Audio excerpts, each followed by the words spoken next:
Makofi mengi sana wakati mheshimiwa waziri anaingia ndani.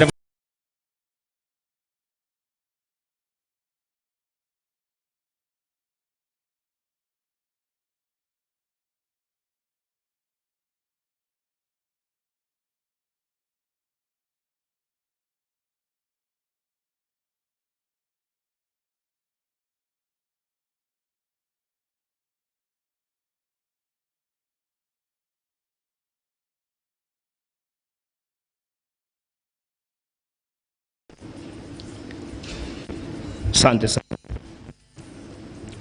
Honorable Professor Kitila Mkumbo, Member of Parliament and the Minister of State, President Office, Planning and Investment. Honorable Ambassador Dr. Aziz Mlima, the Chairman of TISEZA Board of Directors. Mr. Gilead Terry, the Director General for TISEZA. Madam Isabella Maganga, the Managing Director of Equity Bank, and which appear to be our very partner for this event and our sponsor. Mr. Deogratus Molel, the CEO for Tanzania Private Sector Foundation, leaders of private sector, trade associations. I want to officially welcome you to a strategic investment or investors breakfast meeting and the launch of the National Domestic Investment Promotion Campaign 2026 here at Joara Rotana. It's such a lovely pleasure for us being able to attend. And I think from that conjecture, I would love us to give ourselves the biggest round of applause for being able to be here. Naomba tujipigie makofi tafadhali.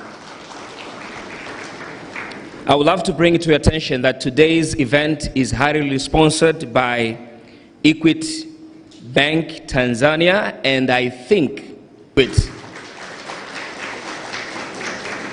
Mheshimiwa mgeni rasmi, nitaomba nitoe changamoto au challenge kwamba Equity Bank kwa uasili wake ni benki ya kigeni. Kwa hiyo kwa benki za Tanzania hii ni wake up call, kwa sababu sasa wameamua kusponsor domestic investors conference. Kwa na sisi tujiandae jamani, local banks changamkie fursa. Tuwapige tena makofi Equity Bank. I would love also to bring to your attention, ladies and gentlemen, once again, that this event is live on the digital platforms through the channel known as Daily News Digital on YouTube, but also on Instagram, habarileo_tz and Daily News_tz. We would love now to commence literally by having a welcoming remarks, and I would love to call upon on the stage Mr. George Mkono, who is the Director of Investment Promotion from TISEZA. Naomba tumpigie makofi anapokuja hapa mbele tafadhali.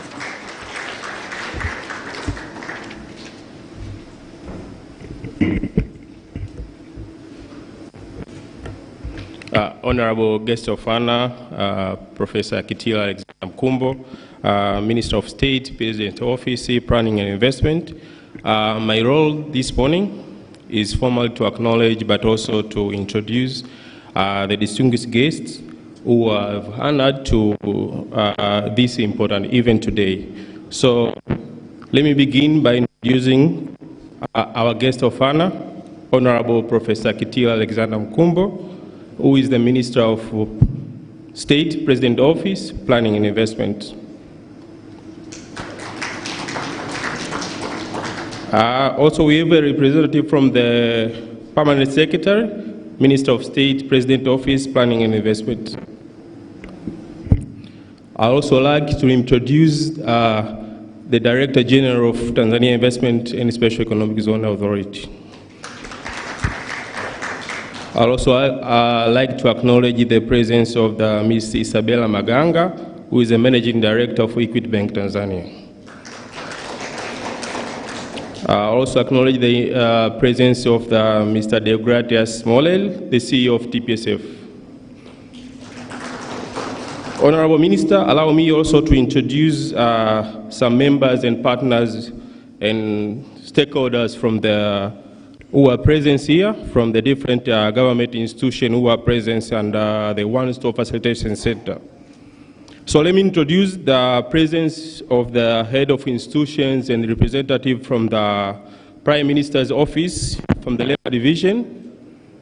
We have the representative from the Minister of Land and Housing, Minister of Agriculture, Tanzania Revenue Authority, Immigration Department. We have the representative from BRERA, TBS, NIDA, TANESCO, NEMKI, OSHA, and Mining Commission. Honorable Minister and the guest of honor, allow also to introduce the leaders and the representative from the private sector community who are present here. And may I respectively stand up when I introduce you. We have a representative from the TNCC, Tanzania National Chamber of Commerce. Thank you. We have a representative from the CTI. Representative from the Tanzania Association of Small Industry, Tanzania Chamber of Commerce, Women Chamber of Commerce. Thank you. And also we have a representative from the Jumuiya ya Wafanyabiashara wa Kariakoo. Thank you. Honorable Minister, but also we have a representative from the, our co-partners from the financial sectors. We have the representative from the TIB Bank, Azania Bank, Tanzania Commercial Bank, TCB,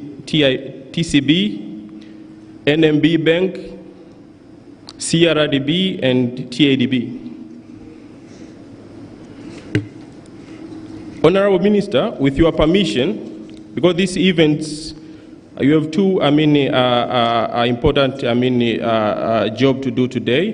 One is to talk with strategic investors who they've been registered with our institution, but also to launch the Tanzania National Domestic Investment Campaign for 2026.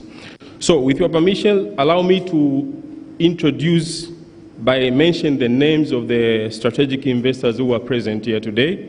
So we have the Mtibwa Sugar Estate Limited. We have the Kagera Sugar. Thank you. Bagamoyo Sugar. Kilombero Sugar. We have a representative from Mufindi Paper Mills.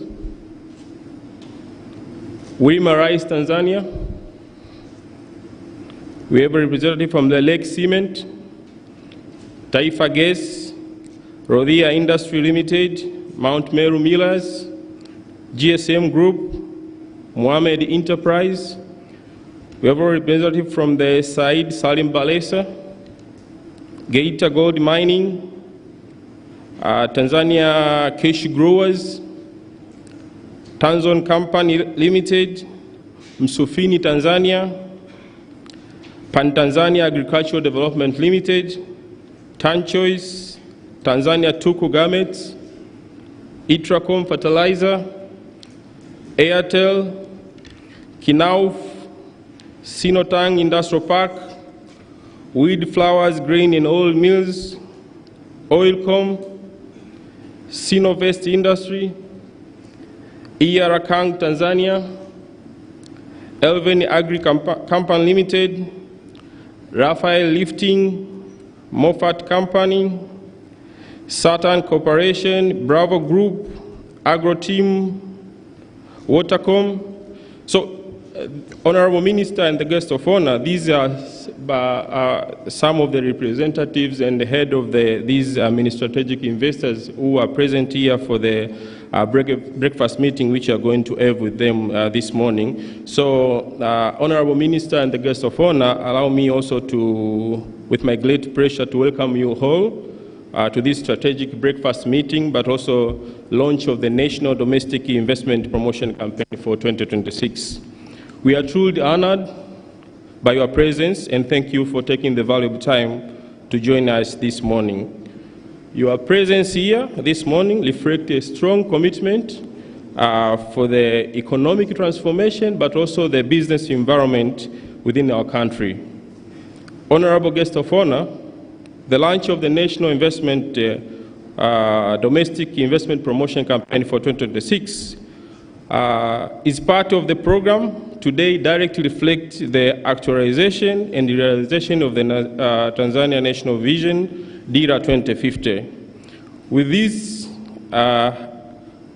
inclusive, which invites the high income, resilience, but also inclusive economy to anchor the strong and the ownership of the innovation. So once again, Honorable Minister and the guest of honor, we thank you for your most time and honored to invite you to deliver, to meet the people in this breakfast meeting and to launch the National Domestic Investment Campaign. Asanteni sana.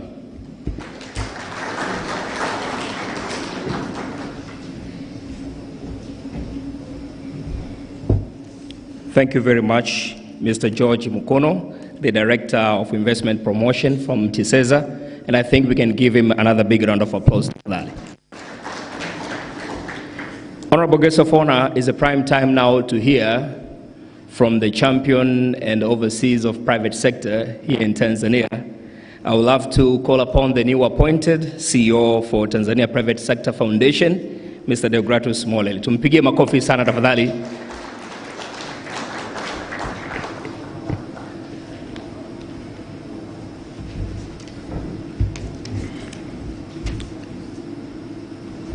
Honorable Minister, Professor Kitila Alexander Mkumbo, Minister of State, President Officer, Planning and Investment, Honorable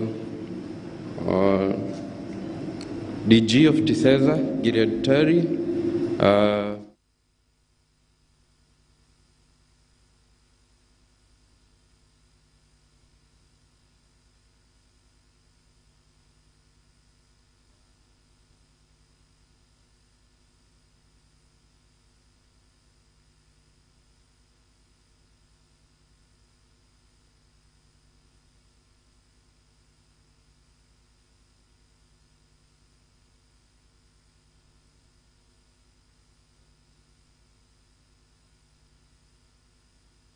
whose confidence and long-term commitment are essential to the realization of the national development ambitions. Today, when Tanzania is positioning itself to deliver an aspiration of the Vision 2050, the vision clearly recognizes the role of the private sector as the key drivers for the national development. We acknowledge the progress that has been made by the government to improve the investment climate in the country. Despite some few challenges, whom we believe this kind of engagement and dialogue that are continuously happening do not only reduce the cost of doing business, we believe these have a big picture to attain the Vision 2050. And today we'll also witness the launch of the National Domestic Investment for 2026, which will be conducted by TISEZA. And we have heard they have partnered with some banks which will support the process, which are coming from the private sector. So in summary, we'll say the private sector is ready to ensure the government attain its Vision 2050. We only require that the path is clear. We have a predictable and transparent and consistent policy throughout the period so that we can ensure our investment are well secured, and we do not looking for favoritism. We are looking for exemption which will have justification. We are looking for continuous engagement and improvement with the relationship with the government to ensure that we attain Vision 2050 hand in hand with the government. Thank you very much.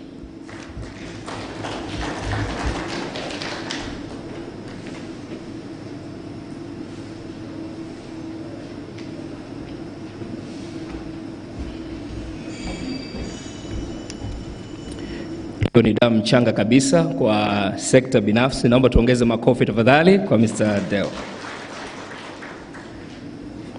Mheshimiwa mgeni rasmi, mara baada ya kupata neno kutoka private sector, it's a prime time now to invite Equity Bank. And I would love to say that Equity Bank have been the front runner in supporting investment, and today they've done it practically.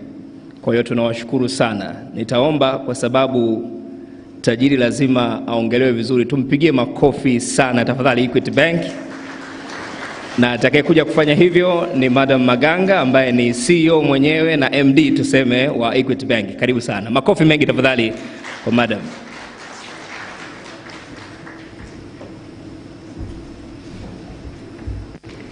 Asante sana MC. Good morning and compliments of the new year. Honorable Professor Kitila Mkumbo, the Minister of Planning and Investment, Chairman of the Board of TISEZA, Dr. Aziz Mlima, Executive Director of TISEZA, Gilead Terry, investors, captains of the industry, all protocols observed. Good morning again. Yeah, so this morning I was actually chatting with Gilead on what's going on the geopolitical globally. And we were actually saying 2026 is going to be a better year for Tanzania, Africa overall of the South. And this is because of Global South is gaining influence as far as our faster growth is concerned. So to the investors, I would say Tanzania in particular is a right country to continue investing, to expand the investment, given the favorable economic environment of our country.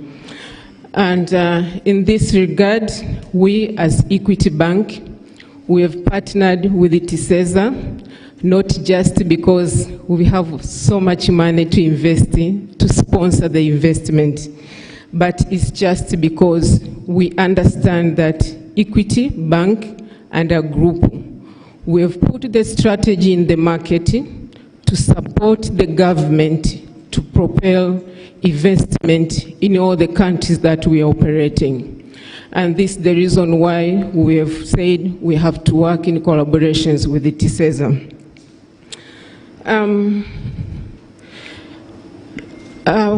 Standing here, maybe I give you a bit of glance of who is Equity. Equity is a regional bank. The size of the bank in Tanzania shillings is 37 trillion balance sheet.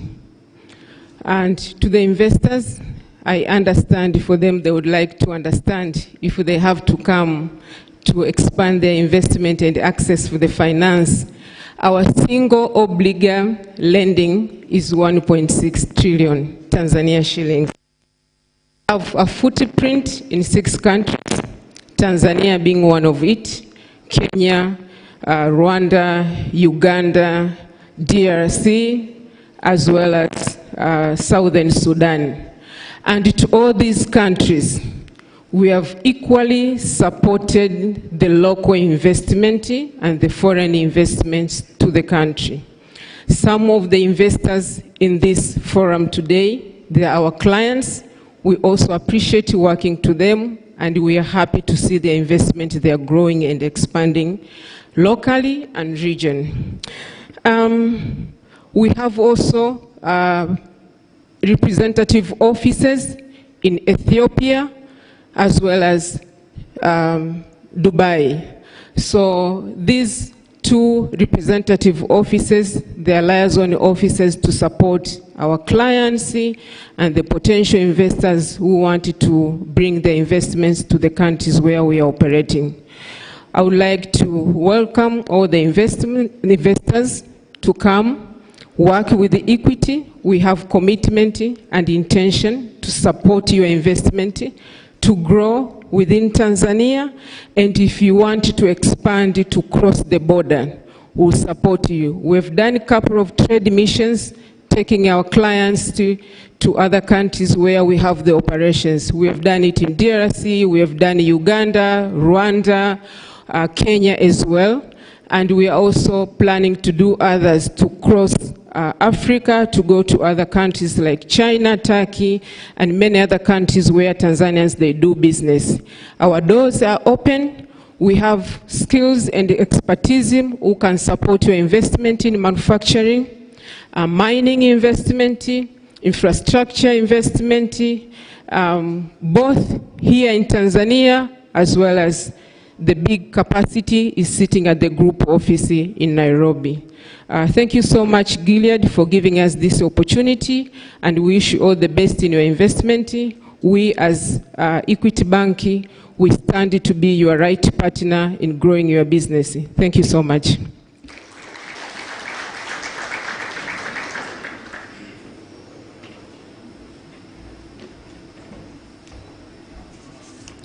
Asante sana Madam Maganga from Equity Bank Tanzania. Na nyinyi kweli ni wadau namba moja katika uwekezaji wa tija ambao unaangalia kuanzia wale wawekezaji wadogo mpaka wakubwa kitaifa na kimataifa. Tuongeze tena makofi tafadhali Equity Bank. Honorable guests of honor and the members of the floor, invited guests. The labor law in Tanzania, or labor laws rather, have gone tremendous changes to fit and to suit the economic and investment environment in Tanzania. And now we are going to have a presentation, or rather a brief presentation, on the recent improvements in the Labor Institutions Act, CAP 300. And the one to give this presentation is not the other but the Acting Director of Attribution, Amani Mwalongo, from the Commission for Mediation and Arbitration, CMA. Karibu tafadhali, Amani. Mpigeni makofi anapokuja pambele tafadhali. Na tusikilize vizuri hizo improvement hizi ziweze kutubenefit.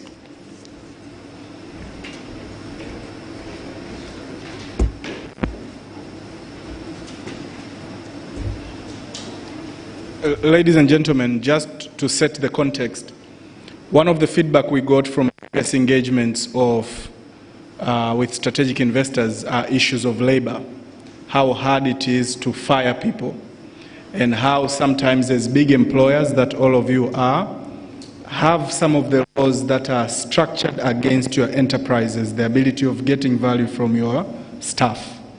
So what we expect here today is our colleague from CMA, who was one of the biggest complaint points of government when it comes to employing people in Tanzania, have made tremendous changes in their laws.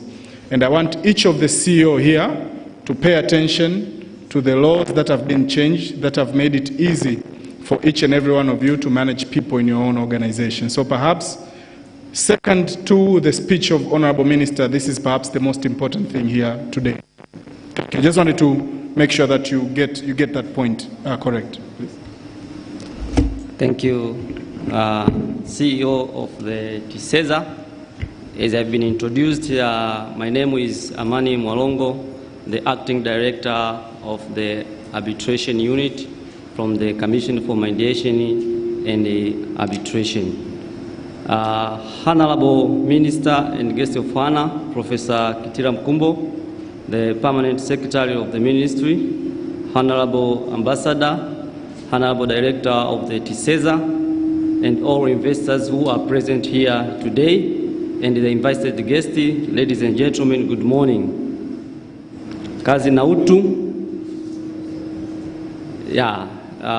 Thank you. I have the honor just to speak on behalf of the Director of the Commission and Arbitration, who wished to be here today, but he has been caught with other duty to present a report before the Standing Committee of the Parliament today in Dodoma. So he will not be with us, but I will represent him. Actually, while after the director was being appointed,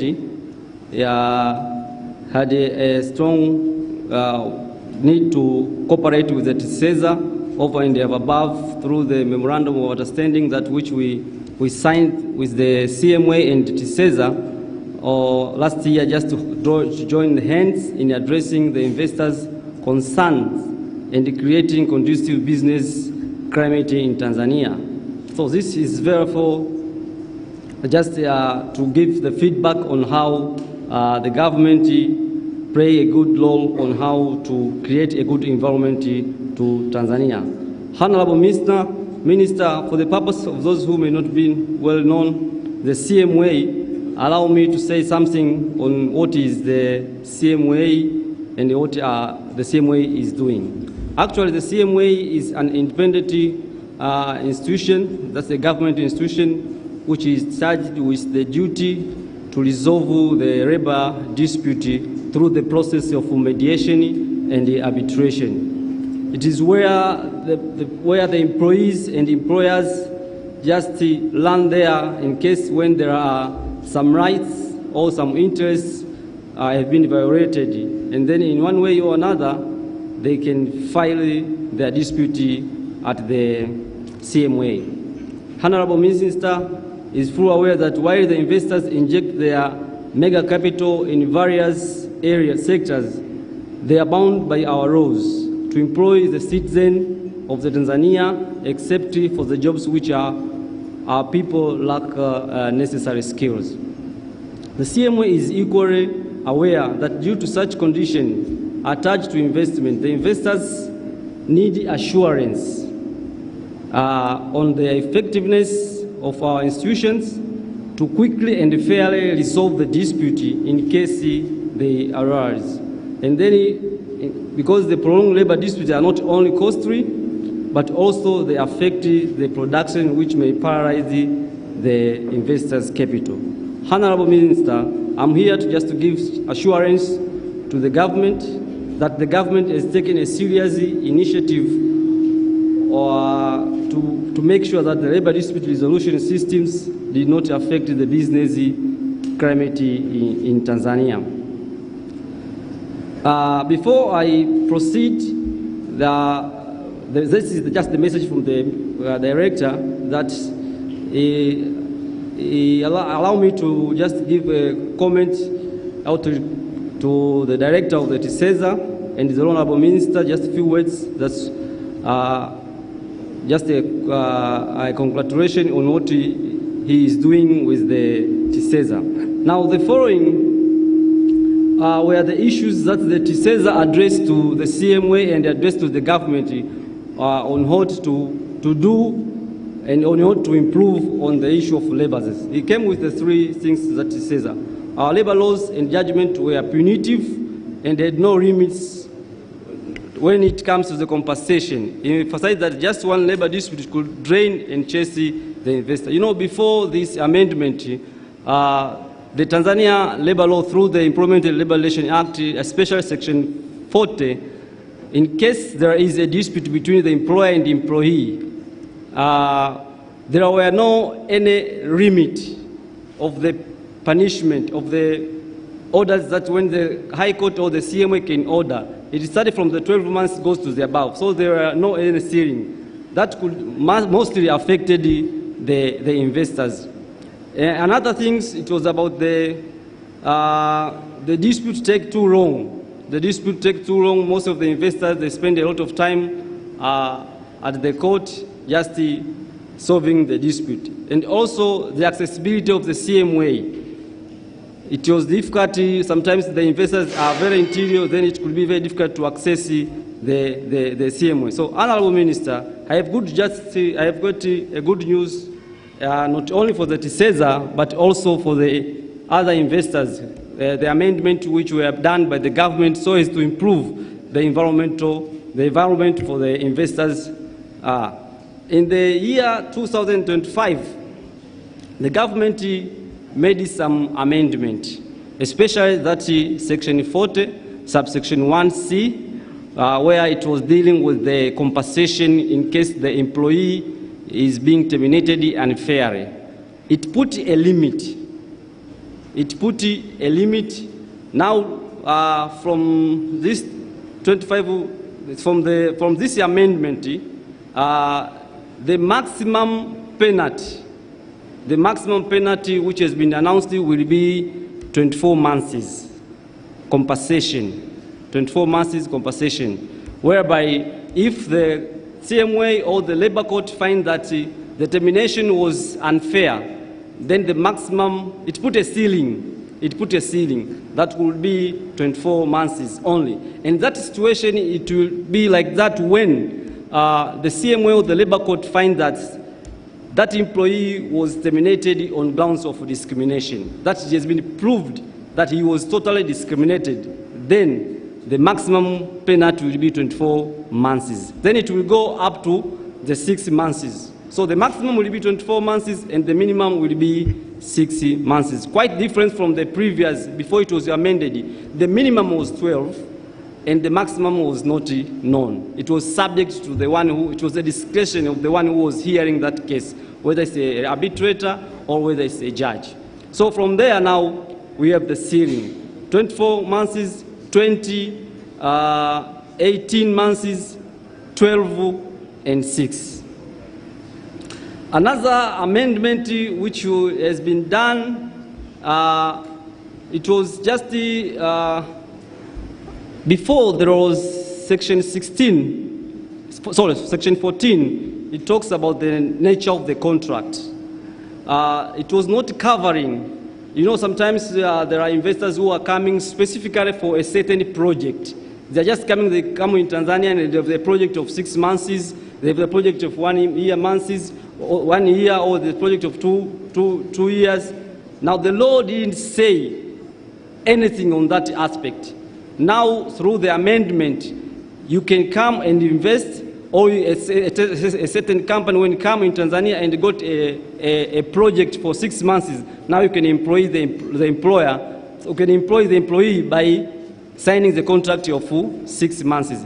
Before that, it put the limit only 12 months by then. Now you can employ subject to the nature of the contract that you have within a particular investor and the one who invited you to invest. So that was also an amendment that has been done on the year 2025. Another a very important thing, as we have observed during the COVID situation, that our laws didn't cover that thing.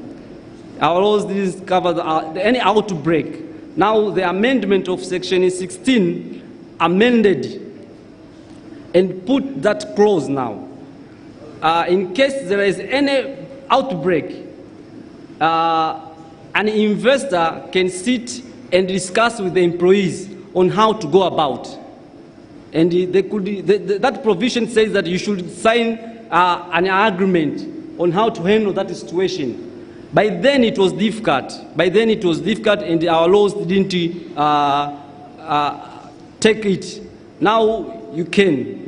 And in case employer and employees, they didn't agree, then they can refer their matter to the CMA at least to get a certain of mediation on how to go about. I remember I was having one case in Morogoro. I handled it myself. The employer was having 1,500 employees. And it was during the COVID. The employees wanted to be paid, while the employer said, now it is the time of everything has been closed. So it was difficult to handle it. But at the end of the day, we managed to solve that dispute. From there and from other disputes during that period, then the government finds out now it's the right time now to come with a law that will recover in case when there is an outbreak which anybody cannot expect that could be, like the one which was on the issue during the COVID season. So those are the main amendments that have been done from the Employment and the Labor Relations Act.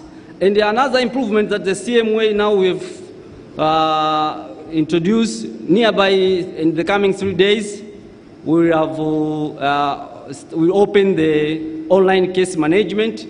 That's whereby it can be accessed by anyone wherever you are. The coming week we will open this, and then it will be accessible through internet, through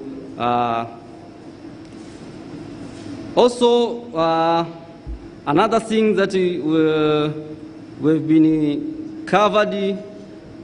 We are about to start the mobile labor dispute settlement, but this is not, it's at the end stage in the process of being open. At the end, thank you very much, Honorable Minister, as I pen down once again, I commend the exceptional work done by your good office and through the director of the TISEZA. We've witnessed an increasing number of investors in many sectors of our country. CMA understand that the more investors, the more employment opportunities, and the higher the possibility of labor disputing. We have done our part in addressing what was tabled to us. We are still committed to make quick intervention wherever needed. Once again, we are thankful for this opportunity, and our door is open to be invited to any platform to address investors' concerns and provide necessary assistance within our mandate. Asanteni.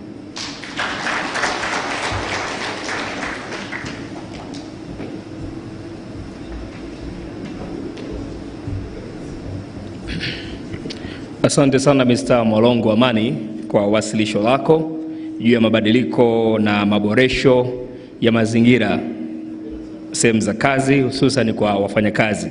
Naomba tu niwataarifu kwamba Amani atakuwepo hapa kwa muda, kwa kama unahitaji engagement zaidi utaweza kumuona. So Amani will be here in case you want further engagement with him to find more details. He's at your leisure. We also love to acknowledge the presence of Dangote Cement. I was told the representative is here. Dangote mpo? Karibuni sana, tuwapigie makofi tafadhali. Asanteni sana. Mheshimiwa mgeni rasmi, sasa umefika wakati ambapo utaongea na kadamnasi hii, lakini ningeomba kwa heshima na taadhima nimkaribishe Mr. Terry ambaye ni mkurugenzi mtendaji wa TISEZA. Tumpigie makofi tafadhali anapomkaribisha mgeni rasmi. Mheshimiwa Waziri wa Nchi, Ofisi ya Rais, Mipango na Uwekezaji, naomba nizungumze Kiswahili kwa sababu wawekezaji wengi hapa wa kimkakati waliopo ni wa Tanzania, na hata wale wageni wanazungumza Kiswahili kwa sababu Kiswahili ni lugha rahisi Mheshimiwa Waziri kuifahamu na kuielewa. Naomba niseme mambo manne. Jambo la kwanza, moja ni kukupongeza Mheshimiwa Waziri kwa niaba ya wawekezaji mahiri na mahiri maalum walioko hapa. Na tunakupongeza kwa mambo matatu. Moja, kwa kuchaguliwa kuwa mbunge wa Ubungo na kurejea bungeni. Naomba tumpigie makofi tafadhali Mheshimiwa Waziri. Lakini kwa zaidi ya wabunge 400 kupata imani ya Mheshimiwa Rais ya kukuchagua kuwa waziri. Lakini zaidi ya hapo kuwa waziri katika wizara ambayo ulishaitumikia, Wizara ya Mipango na Uwekezaji. Kwa haya Mheshimiwa Waziri, tunakupongeza sana, na kwa niaba ya wawekezaji mahiri maalum walioko hapa tukutakie kila laheri katika majukumu hayo. Jambo la pili Mheshimiwa Waziri, ni kukushukuru pia kutenga muda na kuja hapa leo. Wewe ni mmoja wa waziri ambao wanafanya engagement kubwa na sekta binafsi na hujawahi kuogopa wala kuwakimbia wawekezaji. Na wakati mwingine wanaweza wakasema ni rahisi kufanya engagement na private sector kwa sababu ni portfolio yako, lakini mimi naamini ziko portfolio nyingi tu ambazo zina engage na private sector, kama sio zote, lakini umekuwa mstari wa mbele na umekuwa wazi kuzungumza na kukutana nao, and we take great joy in having you and engaging with you as much as we can. So tunakushukuru pia kwa hilo. Jambo la tatu lina A na B. Leo tunatarajia mambo mawili Mheshimiwa Waziri. Jambo la kwanza ni kupata mwongozo kutoka kwako. Unayo maono kutoka kwa Mheshimiwa Rais juu ya mwelekeo wa uwekezaji, juu ya nafasi ya wawekezaji wa kimkakati ambao tutaipata kutoka kwenye hotuba yako. Lakini pia tumefanya kundi hili kuwa dogo na maalum B yake ili waweze kuengage na wewe moja kwa moja. Wako ma-CEO wa makampuni makubwa wanatamani kupata dakika 2, dakika 3 na wewe waweze kuzungumza. Hili la kwanza la kupata mwongozo kutoka kwako tutalipata hapa. Lakini hili la pili la engagement, tumeandaa chakula. Baada ya hotuba yako tutakaa kwa pamoja, na wakati tunatafuna chakula kidogo, basi tutakuwa tunakuja kwenye meza yako kwa ajili ya kupata one-on-one na kuweza kuzungumza. Mheshimiwa Waziri, hii ni asubuhi. Tukizungumza bila kula, mambo magumu tunaweza tusipate majibu. Kwa hilo tutalifanya baada ya kikao hiki. Na kwa hayo mengi Mheshimiwa Waziri, naomba nikukaribishe sasa kwa ajili ya kuzungumza na hadhara hii. Asante sana Mheshimiwa Waziri. Asante, naomba sasa tusimame wakati Mheshimiwa Waziri anaelekea kwenye podium. Naomba tuongeze makofi mengi sana tafadhali.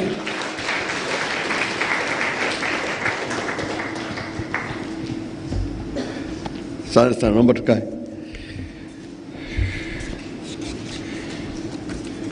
Sasa nilikuwa namtania Terry hapa, yeye amesema ameongea Kiswahili, speech yangu kanaendelea Kiingereza. Sasa nitafanyaje hapo? Ngoja nitajaribu. Kwa hiyo ndugu yangu Gilead Terry, Director General of TISEZA, I recognize the presence of TPSF, and we have Mr. Deogratius Masawe. Hongera sana kwa kuteuliwa kushika nafasi hiyo muhimu, na nitumie nafasi kutangazia kwamba kwenye the new instrument, ministerial instrument, the private sector development has been shifted to my portfolio. Kwa sasa tutadili na nyie much more closely, much more formally. Madam Isabella Maganga, the Managing Director of Equity Bank Tanzania, thank you very much for joining us, but more importantly, for partnering with us to undertake this national domestic promotion campaign. Nitambue uwepo wa all the strategic investors in this room, and indeed all the investors. And ladies and gentlemen, good morning.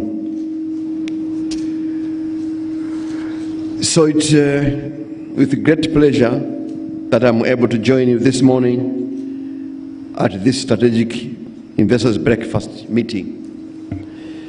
I sincerely thank you most profoundly for your presence, engagement, and continuous confidence in Tanzania as a destination for investment. I'm particularly pleased that the engagement with strategic investors is happening alongside the launch of the National Domestic Investment Promotion Campaign. And the key message here that we want to deliver is that we need both domestic investment and the foreign direct investment. And there is no country which develops high economy without the local participation in the economic activities. And there is no any country which really developed without the engagement and the attraction of the foreign direct investment. Kwa hivyo, these two things are needed on equal measures. Tunahitaji sana wawekezaji wa ndani, kwa sababu hakuna nchi yoyote duniani ambayo inaweza kaendelea au imeendelea bila ushiriki wa kutosha wa watu wake katika shughuli za kiuchumi. Lakini pia lazima Watanzania tujue hakuna nchi yoyote iliyopiga maendeleo, hatua za maendeleo za maana na kubwa kwa kutegemea tu uwekezaji wa watu wake wa ndani. Nchi ili zisonge zipiga hatua kubwa ya mitaji ya kiuchumi zinahitaji mitaji mikubwa, na mitaji mikubwa inapatikana kwa kuvutia wawekezaji kutoka nje. Sasa ukiona taifa kubwa kama Marekani linapambana kuvuta wawekezaji wakawekeza Marekani, taifa kubwa kama China linapambana kuvuta watu kutoka nje wakawekeza China, sisi ni nani tusiweze kuvuta wawekezaji waje ndani? Kwa hili ni neno ambalo ni muhimu sana tuliangalie. We need a productive coexistence between our local investors and the foreign direct investors. And this is very important, kwa sababu wakati mwingine watu wetu wakiona tunakaribisha watu hapa, wanasema unaona sasa wanapewa watu wa nje wote. Hapana. Hao watu wa nje wakija, nilikuwa naongea hapa na Isabella, Equity Bank originally is no longer a Kenyan bank, it is a regional bank, but originally is coming from Kenya. Nilikuwa naongea naye hapa, already wameajili wafanyakazi 500, and all of them are Tanzanians. which means minus the Equity Bank in Tanzania, immediately 500 people are going to lose their jobs. So, na hizo tili walikuwa zungumza zinapotea. Kwa hivyo, inviting investment from outside is very important part of our development. So the objective of us bringing you here, inviting to this forum, has been explained very well by the Director General. Like in the key message that I wanted to deliver this morning to all investors through this particular forum is that the government of Her Excellency Dr. Samia Suluhu Hassan will continue engaging with investors.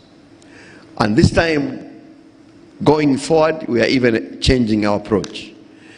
We think it is not enough to just engage you as stakeholders, to just invite your views, to just listen to you.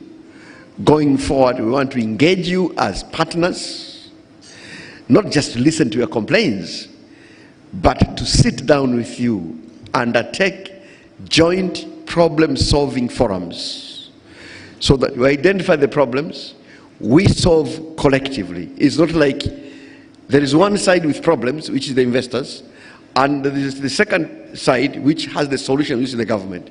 We don't think so. We think that we own both problems and the solutions from both sides. If we sit together, we listen to each other. We listen to you, you listen to us. Because for sure, the government also has issues with investors. Investors have issues with the government. So the solution here is not really going to a room, one with a problem, a set of problems, and one with a set of answers and solutions. I think we go together, work together jointly, so that we are able to address your concerns, so that you are able to invest here happily, so that we also tax you happily. I think that is that is very, very important. So you earn your profits happily, and you also pay our taxes happily, so that yes, you are making a profit, but you also feel that you are contributing to our national economic development. I think that is the direction that Her Excellency Dr. Samia Suluhu Hassan would like us to take it forward. And why this is important?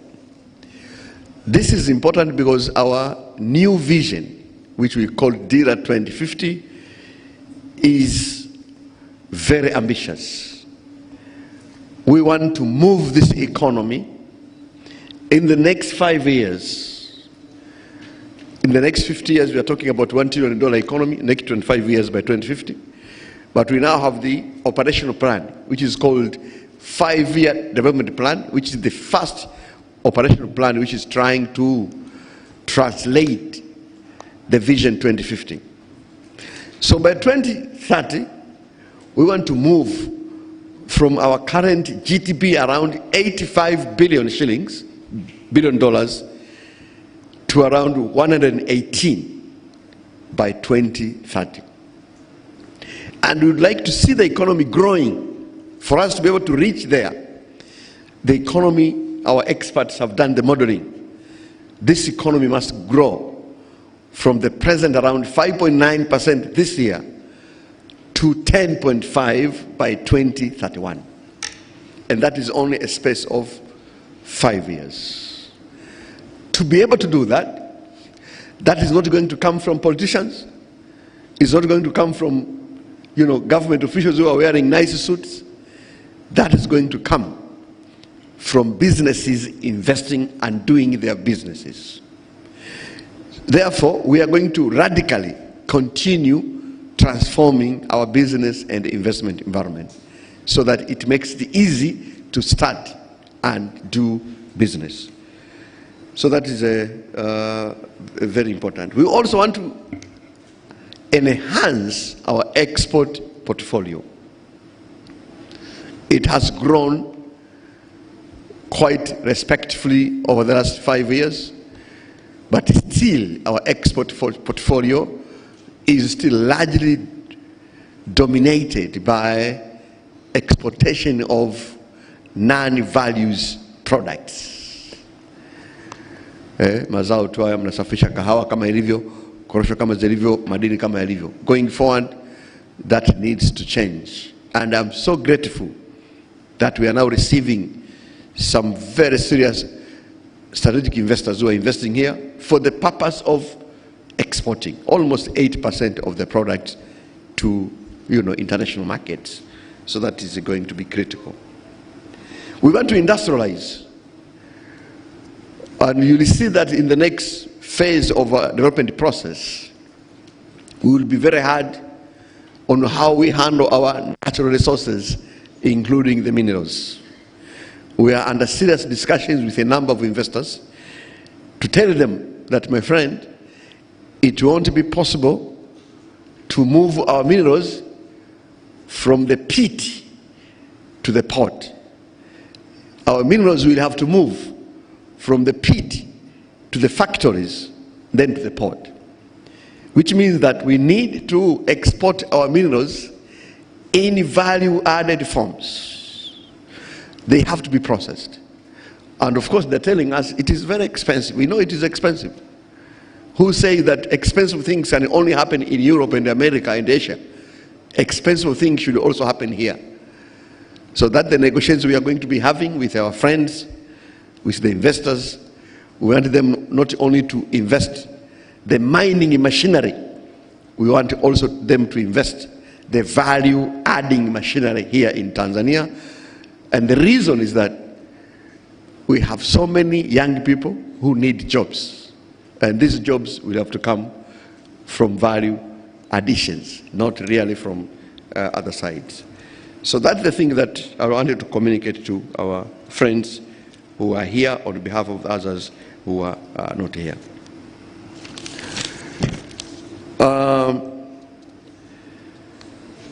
Over the last 5 years, the business and investment environment has improved quite remarkably, and the evidence, I can cite only 2 pieces of evidence. Number one is the fact that recently Tanzania has been ranked among the top 10 best investment destinations in Africa. We are actually 9th by various organizations, including Business Inside Africa. And that is the most recent report.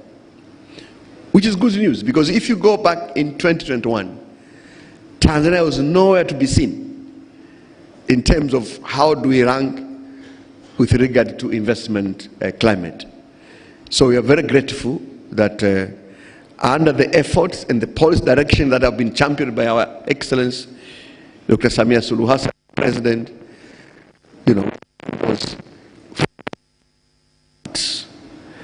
and of course, the second piece of evidence is the fact that if you go back in 2021, see by then, able to register only 256 investment projects annually. If you compare that today, where TIC has been able to register around 915, that jump is almost, projects. And you can see that in terms of the value, we have moved up to approximately last year, $11 billion, compared to less than $3 billion in 2021. So by any measure you're going to choose, you will see that, the investment climate has been improving, and thanks to the policy direction that has been taken by our president, but also thanks to our investment institutions led by TICP then and now TISEZA. And if you are good-hearted enough, you can actually clap to him for the good job that they are doing. Kama una roho nzuri, unaweza kuwapigia makofi kwa sababu wamefanya kazi nzuri. Kwa hivyo kazi hiyo kubwa imefanyika. But that is not to say that we have to begin celebrating. We have traveled miles of distances, but we must acknowledge we still have miles to travel ahead in terms of continuing to improve our business environment. That is very important, because I know Pan-African agricultural investment. My friends who are here, I know, they have struggled for the last, is it 5 years? And we only, almost 10, we only get the breakthrough just recently. I think that's not the story that we want to continue. Tunataka watu wakija kuwekeza hapa waweze kuwekeza mapema iwezekanavyo. So, going forward, we are undertaking 2 major reforms to improve our investment environment. One, as you are aware, we have just completed the tax reforms review, a very comprehensive one, and in due course, Her Excellency will be launching this report. And we believe that the findings and the recommendations in those reports will go out a long way to improving our environment. Secondly, we have just finished the review of the famous blueprint for improving the business environment. We are going to have a new national strategy for improving the business environment in the country. In that report, we are proposing very rigorous regulatory reforms. One of the areas that investors are complaining is the issue of the regulatory environment. There is still an over-regulation of our businesses. That report that has been produced, which has also been shared with me, proposes very radical reforms on how we are going to handle our business regulation process. There will be a new regulatory framework going forward. That is going to be important. Also, number 3, of course, is to improve the aspect of good governance, including adhering to rule of law, anti-corruption practices. We know that bado kuna watu wetu wachache ndani ya system yetu ambao rushwa kwao bado wana mapenzi nayo na inasumbua kwa wawekezaji wetu. Hata hapa na vikesi vya nimeletwa kwenye baadhi ya sekta huko airport wapi wanapoingia watu wetu, bado hiyo hali ni changamoto. So we have to improve our good governance practices to ensure that treat our investors more friendly but also in line with the law. Kwa hivyo kazi kubwa imefanyika huko nyuma na tunawashukuru wote ambao wametusaidia, lakini nataka niwaambie kwa niaba ya serikali, Mheshimiwa Rais ametuelekeza tusimamie makubwa zaidi kwenye kuboresha mazingira ya biashara na mazingira ya uwekezaji nchini ili tuweze kukuza uchumi wetu, tufikie malengo makubwa ambayo tumejiwekea kwenye dira yetu ya taifa. Na yote haya tunayafanya, kama mnakumbuka, the center of attention is the Tanzania Investment and Special Economic Zones Authority, TISEZA. We have, as you know, TISEZA, which used to be TIC and EPZDA. We have undertaken very radical reforms legally, but also in the practice. The TISEZA is now much more empowered, given much more authority. They can do much more without, for example, consulting the minister. I only set the policy direction. I give them the KPIs. The rest is upon them. So TISEZA has much more authority, and we will continue improving our one-stop facilitation center, which is including, is it now 14 institutions. We want that center to be functional and operational. The purpose is to ensure that once you go to that center, you are able to complete all the processes there. So we are engaging our friends in various ministries to ensure that they give authority according to the law, and they station there people with final decision making. So wanapeleka pale maafisa wadogo ambao yeye anakuwa messenger tu, Kama ni commissioner pale wa ardhi, yeye anaenda tu pale kupeleka barua wizara ya ardhi, haitusaidii. Tunataka kikao pale, kama ni ardhi alimaliza jambo mwenyewe bila kwenda kwingine. Kwa hiyo muitumie TISEZA, ni moja ya taasisi hapa Tanzania ambazo we are very proud in terms of their efficiency, in terms of their effectiveness. Kwa hivyo that was my message to investors katika level hiyo ya strategic investment. Ya pili ambayo ni muhimu pia, leo hii kupitia TISEZA tunaanzisha kampeni maalum ya kuhamasisha uwekezaji wa ndani, what we call National Domestic Investment Promotion Campaign. Na kampeni hii ina malengo makubwa matatu manne. La kwanza kabisa ni elimu na mtazamo. Bado kuna mtazamo ndani ya Watanzania, kwanza kuelewa dhana ya uwekezaji. Wakisikia neno uwekezaji wanadhani hii ni shughuli ya watu wenye hela nyingi, lakini pili, shughuli ya watu kutoka nje. Tunataka dhana hiyo tuifute, kwamba kila mtu anaweza kuwa mwekezaji. Sisi wengine tumechelewa, tumeanza kuwekeza tu, tumegundua juzi tu, tulikuwa tunaishi tu na mishahara hii, lakini vijana ambao ni wadogo kuwa mwekezaji mkubwa hapo ulipo. Na unaanza kuwekeza, hatua ya kwanza katika kipato chako kidogo ni kujifunza kuanza kusave.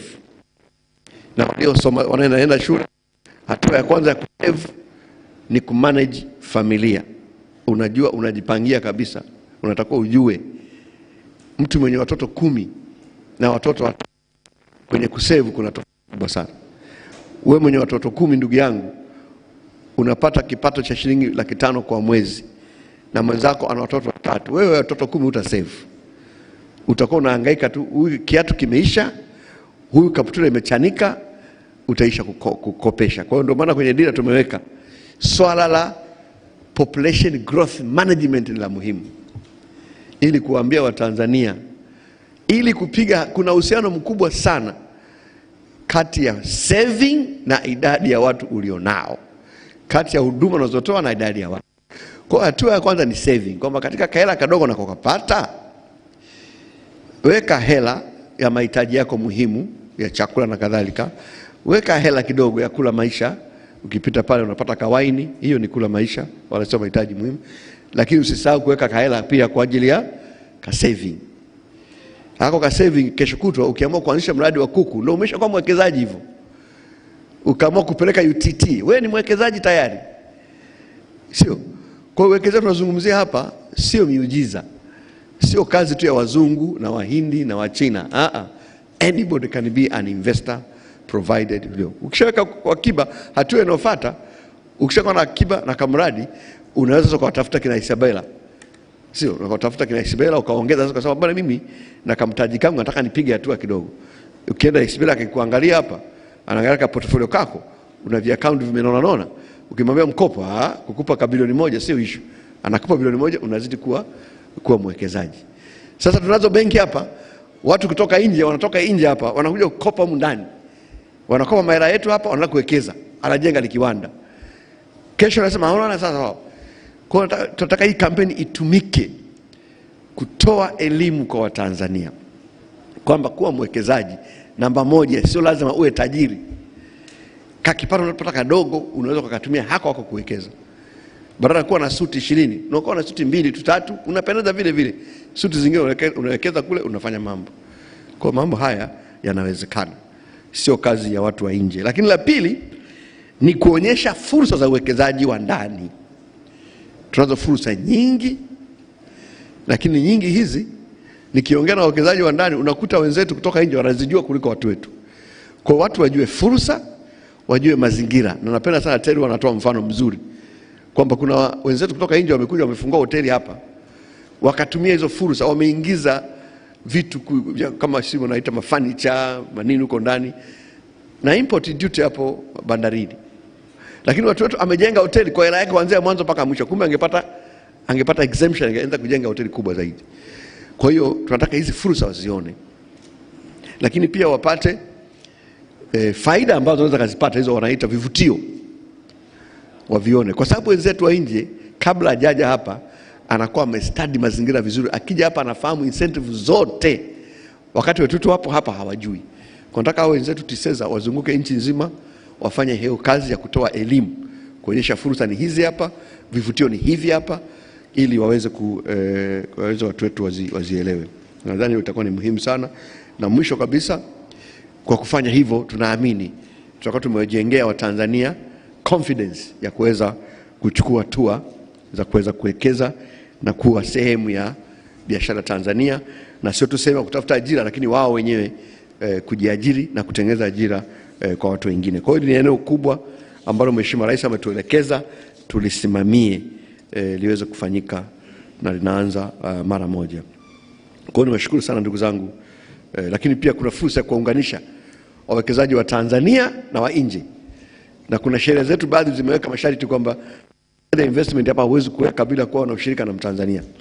Sasa bahati mbaya sana wenzetu wa nje hawa wajanja sana, wakija hapa wanakutana na hiyo sheria, wanachofanya wanamtafuta Mswahili, wanamwambia njoo hapa, anajifanya na muandika hapo kwamba ana share 30%, anampa milioni 2, anakubali kuweka jina lake, hana share yote. Ukienda kusoma kuna jina la Mtanzania anamiliki 30%, lakini ukweli ni kwamba kapewa milioni 2 katulia, amefurahi kabisa. Hii nayo inatusumbua. Tumeweka masharti huko watu wafungue maduka yote yamilikiwe na angalau 95%. Haya, akija mgeni anazunguka anamfuata Mswahili, unakuta jina la Mswahili lakini actually ile miliki sio Mswahili, ni yule yule. Mtanzania kapewa milioni 1 milioni 2 amekubali. Kwa hiyo sisi kama serikali tunapambana kweli kuhakikisha kwamba watu wetu wanamiliki uchumi wa nchi yao, lakini hapo baadhi ya nani ujanja unaingia tena. Sasa mtusaidiane, tuwe serious na haya mambo, tuache mambo ya ujanja huu. Hapana, tumesema kuwe na joint venture. Sasa usiende kuuza wewe, nenda kakopa hela kwa kina Isabella upate 30% ukamiliki hiyo kampuni ili uwe sehemu ya umiliki. Badala kukubali milioni 2 hivyo, hamna chochote, unapiga kasuti kako tu, baada ya siku 2 huna hiyo milioni 2. Lakini ungemiliki kampuni, ungekuwa mmiliki wa uchumi wa nchi yetu, na ungekuwa shareholder kwenye kampuni. Kwa hii tumeigundua ni changamoto, wataalamu wetu wametolea analysis hiyo, kidogo ni changamoto. Hii na tuombe tu Tanzania watupe ushirikiano kwenye hili. Lakini pia Watanzania ambao wana maeneo ya uwekezaji, kuna watu wanamiliki maardhi hapa, na hiyo pia ni eneo lingine ambalo Watanzania tunalipenda sana. Mimi na eka kadhaa zipo, si Mpinga, si Bagamoyo. Unaelewa, kama una maardhi umetunza maeka na maeka, hiyo ardhi usipounganisha na mtaji haikusaidii sana. Unabaki nayo tu hapo, siku unaozesha mtoto unasema eti zawadi gani nakupa nini, ardhi si wapi huko, inasaidia nini sasa hiyo? Hiyo ardhi itumie kutengeneza fedha. Kwa hiyo hawa TISEZA watawaunganisha, kama na ardhi yako eka kadhaa, TISEZA hawa watakuunganisha na wawekezaji. Wewe unatumia hiyo ardhi yako kama equity, unakuwa mnamiliki pamoja, unaitumia ardhi, inabadilika kuwa nini? Kuwa mali. Kama umekaa na ardhi tu, sio mali bado. Watu wanapenda hapa kuna na viwanja kama 10, kila mkoa na kiwanja.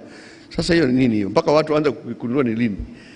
Kutanisha hicho ardhi yako na mtaji, so that you make money. Na ukimake money unapata kipato wewe, na kile unatusaidia kuongeza kipato cha taifa. Mambo haya yanakwenda vizuri. Kwa nilitaka hilo pia tulisisitize, ambao mtatusaidia sana. Kwa ndugu zangu, nimalizie kwa kusema faida za uwekezaji ni kubwa, ni muhimu kwa nchi. Hatuwezi kupata uchumi mpya bila kuwa na uwekezaji. Watu lazima wawekeze, na uwekezaji unaanza na uwekezaji wa ndani. Unaanza na kwa saving, kuhakikisha kwamba tunatumia nafasi hiyo kwa kukuza. Lakini la pili, lazima tuendelee kuvutia uwekezaji kutoka nje, kwa sababu hakuna, kama nilivyosema, huwezi kupata mitaji mikubwa na teknolojia bila nchi yetu kujihusisha na nchi zingine. Kwa hivyo nichukue nafasi pia to once again thank all the strategic investors who are here. We are very proud of you. We will continue supporting your investment, and we will continue working together with you to addressing the issues and the problems that might be constraining your investment. The purpose to ensure that you are able to succeed. Because if you succeed, we also succeed as a country. If you fail, we are also going to fail as a country. And we are not ready to say that your investment is failing. With those remarks, I'm now very happy to declare that this strategic investors meeting has been officially opened, and I will be happy to engage you individually, one by one, if you have some specific issue that you are going to wish me to address. And with those remarks also, I'm happy to declare that the National Domestic Investment Promotion Campaign has officially been opened. Mungu awabariki sana, asante. Makofi mengi sana tafadhali kwa uzinduzi huo tafadhali. Na kwa sababu jambo hili linatuhusu, tunaomba tusimame afu ndio tupige makofi ya nguvu kabisa. Standing ovation tafadhali. Makofi mengi sana kwa declaration hiyo ya uzinduzi rasmi wa kampeni ya uwekezaji wa ndani.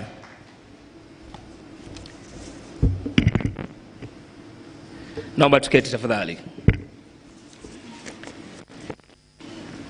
Mheshimiwa Waziri, tunakushukuru sana kwa maneno yako ambayo yametoa mwelekeo na yametoa matumaini mapya kwa wawekezaji wa ndani walioko hapa, lakini pia ambao wanatufuatilia kupitia JAMBO TV na watu wetu wa habari leo.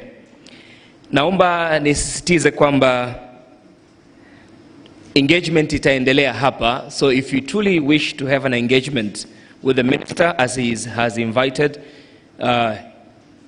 us to do so, together with other portfolio members, you are highly encouraged. Huu ni mkutano wetu, kwa naomba tutumie ipasavyo. Lakini naomba niwakumbushe kwamba kutakuwa na chakula, there will be a brunch, so please don't be in hurry to go. Baada ya kupata hotuba hiyo ambayo imekuwa kwa kweli ni nzito na pia umetuasa hususan sisi vijana, maana kulikuwa na vijana wengi wako kule nyuma, nilikuwa naambia mnasikia sasa hapo sio waziri anaongea, hapo ni baba. Kwa hiyo tumekusiza kama baba kwenye kuwekeza katika maeneo, na sio lazima uwe na pesa nyingi ili uweze kuwekeza. Hiyo ni habari njema kwa vijana wote ambao wanatufuatilia kupitia mitandao mbalimbali. Mheshimiwa Waziri, sasa naomba tuweze kutoa fursa kwa wadau wetu wa uwekezaji wa ndani ili waweze kuja kutoa vote of thanks, na kwa maana hiyo kutoa neno la kufunga. Ningeomba kwa kwanza nimkaribishe ndugu yetu Victor BMLwa ambaye ni Communication and Stakeholder Leadership Manager kutoka Kilombero Sugar Company. Baada ya hapo tutamkaribisha Jory Liza ambaye ni Group Director wa Business Development and Corporate Affairs kutoka, nitawatajia baadaye. Naomba tafadhali Mr. Victor, karibu hapa mbele tafadhali. Mpigeni makofi kwa ajili ya maneno mafupi.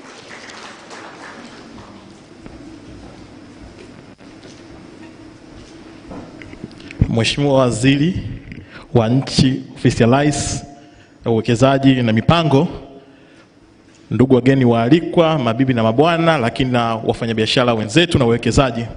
Mheshimiwa mgeni rasmi, sisi kwa niaba ya community ya wawekezaji, kwanza tunashukuru sana kutokana na speech uliotupatia. Kitu ambacho tumekipik kama wawezeshaji ni namna serikali kututazama sisi kama partner. Tunapokuwa kama ni partner, tafsiri yake ni kwamba changamoto yetu ni changamoto ya serikali, lakini pia fursa yetu ni fursa kwa serikali. Sisi kwetu tunashukuru sana, na nashukuru sana pia wenzetu wa TISEZA.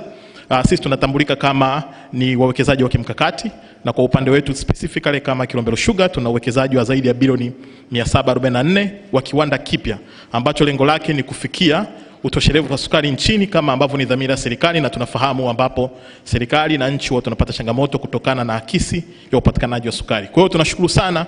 Kitu ambacho tumekibeba ni kwamba tunapokuwa ni washirika wa pamoja katika mambo tunayofanya, tafsiri yake ni kwamba hakuna changamoto isiyopata majibu. Kwa niaba ya kampuni ya sukari ya Kilombero, lakini pia kwa niaba ya wenzetu ambao ni watu wa sekta binafsi na uwekezaji, tunasema asante sana, na tuko tayari kuendelea kushirikiana na serikali. Na sisi kwetu katika sekta binafsi, kitu pekee tunachotamani kupata ni hakikisho la serikali katika upande wa kisera, lakini pia na uwezeshaji wa ukweli ambao tunashukuru sana wenzetu wa TISEZA. Kwa sasa tunakuwa tunatembelewa mara kwa mara, lakini changamoto ile dhana changamoto zinachukuliwa kama ni za kwao, na tumeweza kufikia kwa pamoja. Tunashukuru sana Mheshimiwa Waziri, na tuko tayari kuendelea kushirikiana na serikali kuhakikisha kwamba tunaiwezesha nchi kufikia malengo tarajiwa. Asante sana.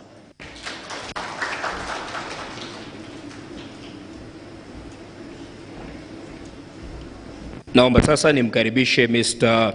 Joel Liza kutoka Azania Group, ambaye ni Group Director wa Business Development and Corporate Affairs. Karibu sana.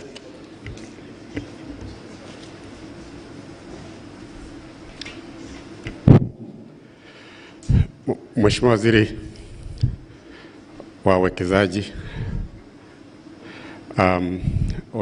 Mheshimiwa wawekezaji wenzangu ambao mko hapa, ni ngumu kidogo kuzungumza baada ya mgeni rasmi, kwa sababu hata kama una vichangamoto huwezi kuzisema tena. Lakini mimi naletea salamu kutoka Azania Group of Companies. Sisi ni mmoja wa wawekezaji wakubwa hapa Tanzania. Tuna viwanda vingi hapa Dar es Salaam na nje ya nchi. Tuko kwenye real estate, tuko kwenye hospitality industry na mambo mengine mengi, na baadhi ya uwekezaji tunaofanya umefanyika katika miaka 5 iliyopita. Nakubaliana na alivyosema waziri kwamba kweli katika kipindi hiki cha miaka 5-6 iliyopita uwekezaji na ufanyaji wa biashara umeimprove sana. Sisi Azania Group tumepanga kuanza kuwekeza zaidi, specifically kupitia kwa TISEZA. Mimi mwenyewe nimekuwa nikiwasiliana na Terry kuhusu hizi special economic zones ambazo mmekuja nazo. Ni jambo zuri sana. Naomba nitumie fursa hii kupongeza wizara pamoja na TISEZA wenyewe. Nikisema hayo, naomba niseme kwa kweli kwamba upande wa uwekezaji na ufanyaji biashara tunakwenda vizuri. Kuna vichangamoto vichache hasa sisi ambao tuna viwanda hapa Dar es Salaam. Tukilinganisha na nchi zingine ambazo tumewekeza, bado vichangamoto viko vidogo tuna solve kisekta, lakini mambo yanakwenda vizuri. Nashukuru sana.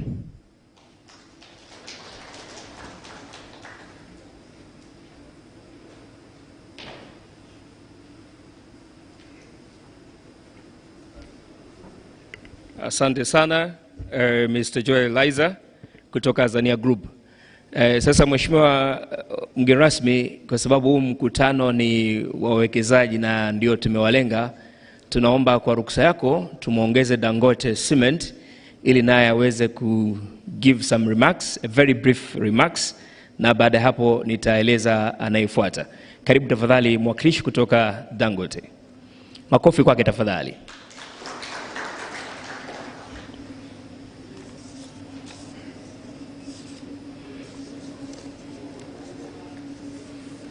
Na mara baada ya zoezi hili la kutoa vote of thanks, tutafanya picha za pamoja.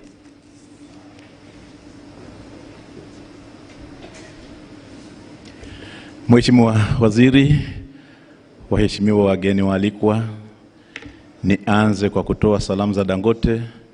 Ni kwa kishimu Mheshimiwa Waziri kwamba Dangote wanaridhika sana na hali ya mambo inavyokwenda. Hawana matatizo kabisa. Miradi inaendelea. Sasa hivi investment yao imeshafikia karibu dola milioni 100 katika Jamhuri ya Muungano wa Tanzania, na kwa kuvutiwa na hali inavyokwenda na hasa kwa mambo mazuri ambayo serikali inaahidi, wanataka sasa waweke tena line ya pili ya uzalishaji. Kwa hiyo Mheshimiwa Waziri, tumefurahi sana kwa hotuba yako nzuri. Tumefurahi sana kuona kwamba you are encouraging investments, domestic and foreign investments, na kwa niaba ya Dangote wao wanasema wako tayari kuwekeza na wako tayari kuleta wawekezaji wengine waje kushirikiana na wawekezaji wa hapa katika kuleta maendeleo ya nchi yetu. Asanteni sana.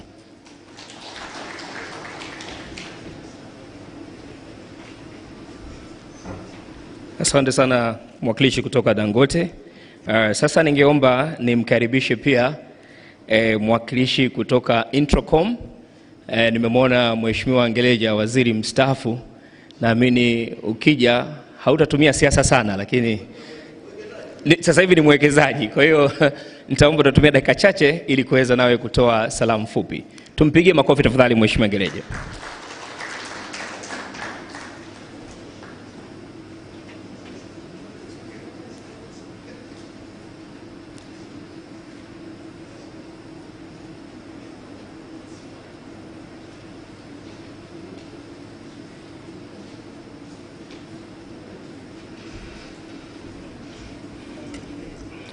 Mheshimiwa Waziri wa Nchi, Ofisi ya Rais, Mipango na Uwekezaji,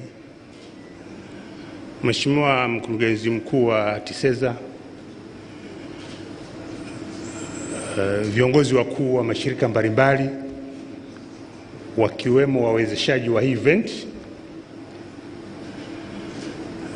lakini pia natambua uwepo wa wawekezaji wote kwa ujumla pamoja na waandishi wa habari za asubuhi. Jambo la kwanza ni kumshukuru Mwenyezi Mungu, na nimesimama hapa kwa niaba ya kampuni ya Itracom Fertilizers Limited, kampuni ambayo ndio kampuni kubwa sasa hivi hapa nchini inayojihusisha na uzalishaji wa mbolea. Na mbolea inayozalishwa sio mbolea tulioizoea. Hii ni mbolea ambayo kwa asili inahusisha elements za kawaida ambazo hazina kemikali, lakini pia inachanganywa na mbolea za kawaida za kemikali. Kama nilivyotambulishwa, mimi naitwa William Ngeleja. Niko na wenzangu wa Itracom. Niko naomba kwa nusu dakika nimtambulishe mkurugenzi mtendaji Bwana Nduwimana Nizao. Asante sana. Lakini pia msaidizi wake Samson, huyo ndio mshauri wa mkurugenzi. Mheshimiwa Waziri, bila kupoteza muda, mimi naungana na wenzangu kuipongeza serikali kupitia wewe, kwanza kwa kuchaguliwa kuwa mbunge, lakini pia kwa kuteuliwa kuwa waziri, pamoja na mkurugenzi mkuu wa TISEZA na wengine wote ambao mwaka 2026 umeanza kwenu kwa uzuri. Lakini la pili ni kuipongeza serikali kwa New Vision 2050. Mheshimiwa Waziri, tumevutiwa na baadhi ya mambo mengi mazuri yozungumza. La kwanza ile aspect ya radicalism. Tunakupongeza sana kwa sababu umeonyesha uthabiti wa kuitekeleza hii vision radically. Lakini pamoja na uzuri wa mambo haya, on behalf of other investors, taka tushare na wewe some few takeaways ambazo ni cross cutting. Moja, ni jambo ambalo tumekuwa tukizungumza na wewe Mheshimiwa Waziri, pamoja na serikali kwa ujumla na idara mbalimbali ziko hapa za serikali. Moja ni matumizi sahihi, kwa sababu umekutana hapa na wawekezaji mahiri wenye incentives, na wao ni strategic investors. Sasa katika makubaliano ya serikali na hawa investors always huwa kuna incentives, lakini you and us, serikali kwa ujumla na sisi, mnafahamu kwamba kuna nyakati utekelezaji wa hizo incentives umekuwa ukichukua muda, not for bad intention, lakini kwa sababu ya mchakato ya kiserikali. Sasa I request you ni ku fast track, ni kuwahisha utilization of those incentives that are given to the strategic investors. Hilo ni jambo la kwanza. Lakini la pili, we have witnessed and we are one of the culprits, we are one of the victims of the situation. Itracom Fertilizers kama ambavyo other investors wana incentives, lakini there are times unakuta hizi government notices ambazo zinafanya utekelezaji wa hizo incentives utekelezeke zinafanywa mabadiliko, na in some cases some incentives zinaondolewa unilaterally. Sasa tuniombi letu Mheshimiwa Waziri, kwa niaba ya serikali, haya mambo tuyaangalie kwa pamoja, na kwa sababu umesema we work as a joint team, tuweke as a team kuwa tunawahisha kuyatatua na kushirikishana. Namba 3, Kwa sisi ambao tuna incentives, unakuta wakati serikali inakamilisha zile taratibu zake, kuna vitu mnakuwa navyo. Kwa mfano, tuna magari ambayo bado hayajakamilisha usajili wa namba za Kitanzania. Sasa huko mtaani huko ni kasheshe. IGP office, wizara ya mambo ya ndani inatoa msaada mkubwa sana, na kupitia TIC tumekuwa tukipata msaada mkubwa sana. Mkurugenzi mkuu Bwana Terry ametusaidia sana. Lakini huko mtaani sio hao wakubwa kila mtu kila wakati wapo kule. Kumekuwa na changamoto kubwa sana magari kukamatwa. Kwa mambo mengine ya kiutendaji sikutaka kuyazungumza hapa kwa ndani, lakini nilikuwa najaribu kupackage kwenye take away yako Mheshimiwa Waziri ukaifikiria. Baada ya kusema hayo, niungane wenzangu kuwapongeza sana. Asante sana MC, kama ulivyotahadharisha, hii sio platform ya kisiasa. Mungu akubariki Mheshimiwa Waziri. Tuibariki, tunakuombea Bwana Terry na taasisi na wenzako mnaoshirikiana katika usimamizi wa wawekezaji. Mungu awajalie sana. Tunaona ishara njema na sisi tuna matumaini makubwa sana kwenu. Asanteni sana.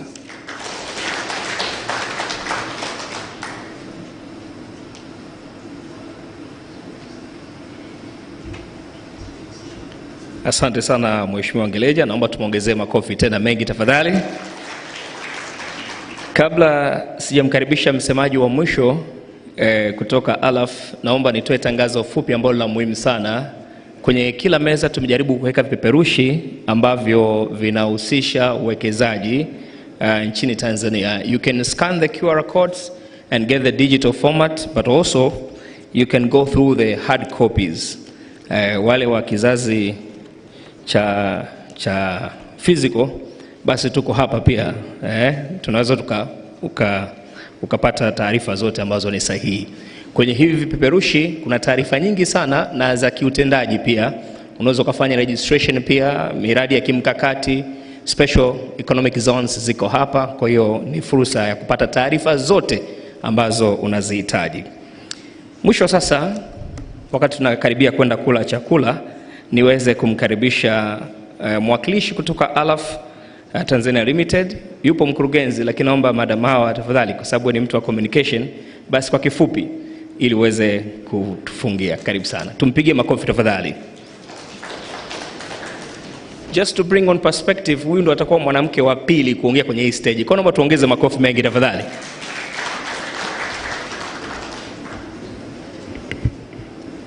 Mheshimiwa Waziri wa Mipango na Uwekezaji, Ofisi ya Rais, DG Tiseza, wawekezaji wenzetu, mabibi na mabwana, nazingatia itifaki. Mimi nitaongea vitu vitatu.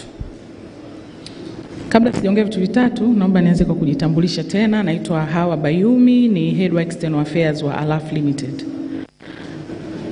Na katika mambo haya matatu, la kwanza kabisa naanza kwa kumshukuru Mwenyezi Mungu mwingi wa rehema, ametuwezesha kuwa hapa, lakini pia kwa ukubwa wake ameiwezesha Tanzania kupiga hatua kubwa sana za kimaendeleo katika miaka ya karibuni. Namshukuru sana Mwenyezi Mungu kwa hili na namuomba endelee kutuwezesha. Lakini pili, na kipekee nishukuru serikali nzima chini ya uongozi wa Mheshimiwa Rais, lakini wizara yako na wizara nyingine husika kwa kuendelea kuweka mazingira mazuri, kuboresha mazingira wezeshi ya uwekezaji, lakini pia shughuli za kimaendeleo. Na katika hili naomba kusema kwamba sisi ALAF Limited, lakini sekta nzima ya chuma ni kielelezo cha mazingira haya ambayo yamekuwa kiboreshwa hususan kwa kasi kubwa zaidi katika miaka ya karibuni. Nitasema katika hii miaka miwili tu iliyopita, Tanzania ilikuwa ina uwezo wa kuzalisha mfano bati za rangi kwa asilimia isiyozidi nafikiri 30 kulingana na mahitaji yetu. Kwa hiyo tunategemea sana import. Lakini ndani ya hii miaka miwili iliyopita, hapa 2025, 2024, tumeweza kuwekeza na sasa hivi tunazalisha asilimia 200 ya mahitaji ya nchi yetu. Ni kwa sababu ya mazingira sahihi ambayo serikali imeendelea kuyaweka. Kwa hiyo tunatoa shukrani, lakini pia kwa kuweka taasisi kama Tiseza, kwa sababu mfano sisi kama Alaf tumeweza kuwekeza, tulikuwa tuna import kabisa coil za rangi kutoka kwa sister companies ili kuzalisha hapa nchini, lakini tumewekeza na sasa hivi pekee yetu single handedly in 1 year tumewekeza tunazalisha 52% ya mahitaji ya nchi ya bati za rangi. Na wakati tunafanya kazi hii kiukweli tuliifanya kwa karibu sana na TISEZA ku access incentives, kuhakikisha tunaweza kufanya execution haraka sana. Kwa hiyo tunatoa shukrani za dhati kwa kuweza kufanya mambo hayo. Aidha, hapo tunapenda kusema kwamba we remain committed to investing more into Tanzania. Na la tatu, niendelee kuisihi serikali isichoke, iendelee kuboresha mazingira, kuvutia wawekezaji zaidi. Kwa sababu mwisho wa siku tunatengeneza mazingira tunayoyaita win-win. Mwekezaji anashinda, nchi inashinda, Mtanzania anashinda zaidi. Asante sana kwa kunisikiliza.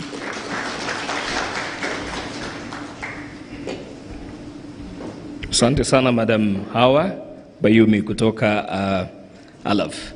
Sasa Mheshimiwa mgeni rasmi, kufikia hapo tumefika nusu ya kwanza ya shughuli yetu ya leo. Lakini ningeomba tuweze kupata kumbukumbu ya picha. Kwa ningeomba tuandae mazingira ya wewe kuweza kupiga picha na wawekezaji wetu na baadhi ya watu binafsi. Ni watu wachache. Kwa ningeomba tafadhali ushers, naomba mtuletee hivyo viti mara moja ili tuweze kuandaa mazingira ya upigaji picha. Asante sana.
Naam, asante sana. Basi ningeomba sasa meza kuu tuweze kusogea, tumsindikize Mheshimiwa Waziri hapa mbele kwa ajili ya kupiga picha ya kwanza.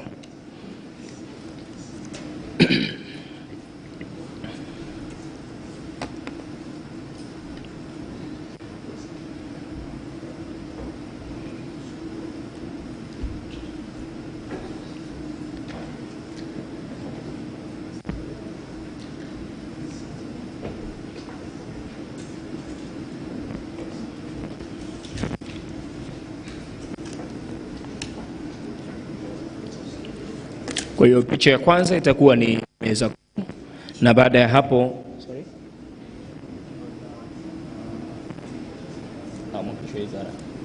naomba mwakilishi mmoja kutoka wizara tafadhali. Okay. Mkurugenzi wa Alaf tafadhali. Naomba Mr. Bub, karibu. Welcome for the strategic photo session, and you will be representing the domestic investors. All right.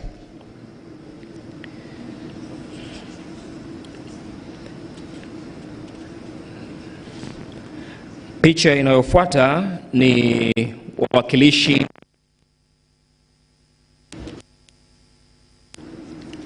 naomba wawakilishi wote wa taasisi za serikali zilizoko hapa ambazo zimealikwa muweze kuja na kuweza kupiga picha tafadhali. Mtapiga picha nyuma ya waheshimiwa. Taasisi zote zilizoko hapa tafadhali.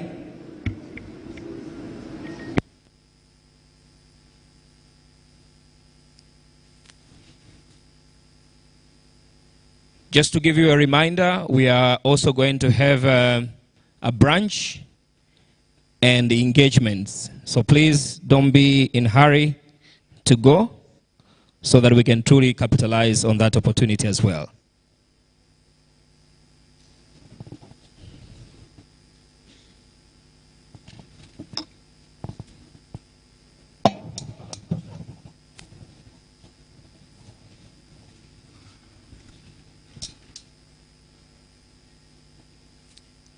Asante sana. Picha inayofuata ni Equity Bank, sponsor wetu wa siku ya leo. Karibu tafadhali staff members wote mlioko hapa wa Equity Bank, mdau namba 1 katika uwekezaji wa tija, miradi midogo, mikubwa na ile ya kati.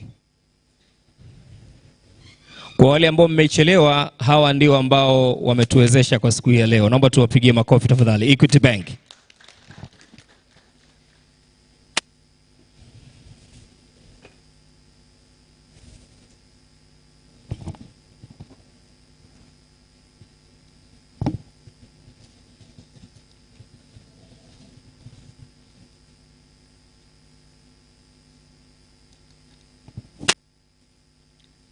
Asanteni sana.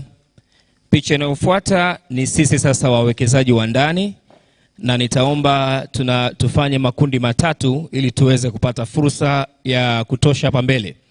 So investors will be divided in 3 groups so that we can be able to be accommodated on the main stage. Tafadhali, if you don't mind, we can start with the front row and probably 2 or 3 tables to be added. Karibuni tafadhali wawekezaji. And on this context, both domestic and foreign investors, because I'm told they're a mix of 2. Karibu sana.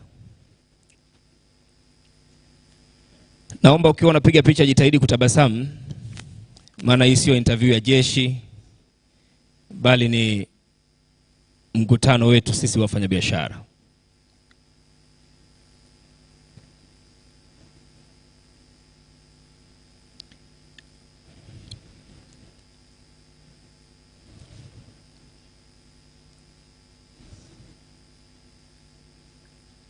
Asante sana, na ili kurahisisha tutakuwa natokea mkono wa kushoto ili wale wanaokuja waje mkono wa kulia. Naomba another group please.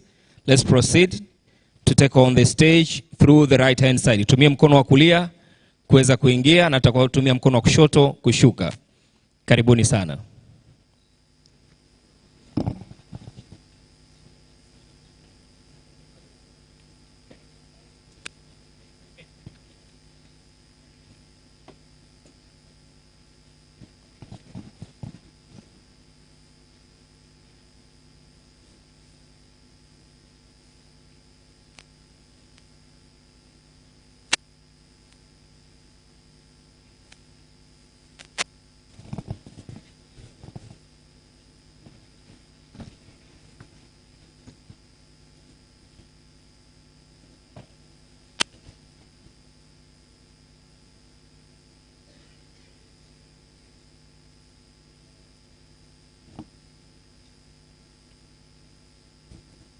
Asante sana, naomba tutumie mkono wa kushoto.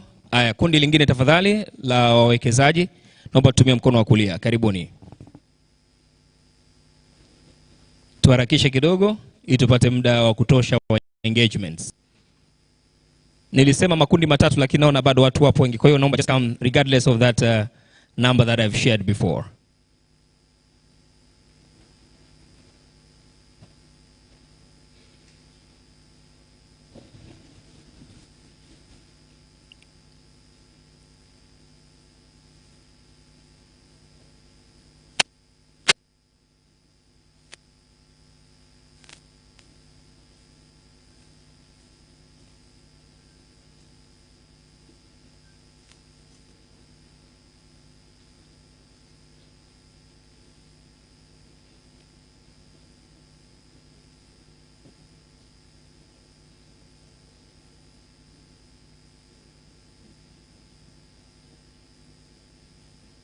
Asante sana, naomba tupitie mkono wa kushoto. Karibuni sasa tafadhali kundi lingine kule nyuma. Tumemalizika? Haya, naomba kundi litakalofuata ni la vyama vya wafanyabiashara. Tuna Tanzania Private Sector Foundation, tuna TASIM, TNCC, CTI pamoja na jumuiya ya wafanyabiashara wa Kariakoo, bila kuwasahau TWCC. Karibuni vile vyama vyote tafadhali, tuweze kuja sasa tufanye picha ya pamoja. Na mwisho tutamalizia na wafanyakazi wote wa TISEZA kuanzia Ministerial pamoja na wafanyakazi.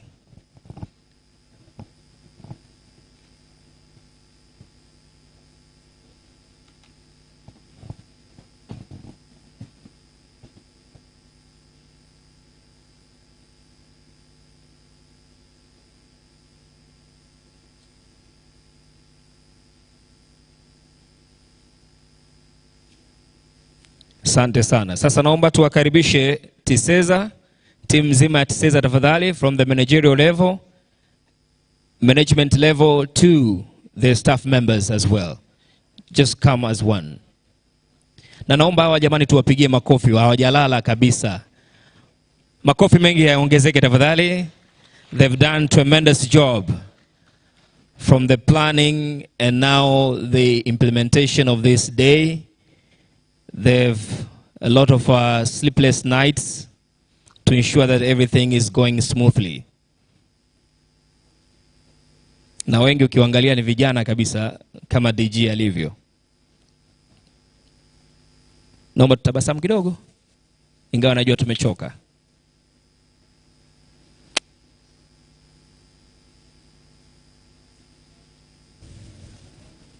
Asanteni sana. Naomba tushuke wakati meza kuu inasubiri.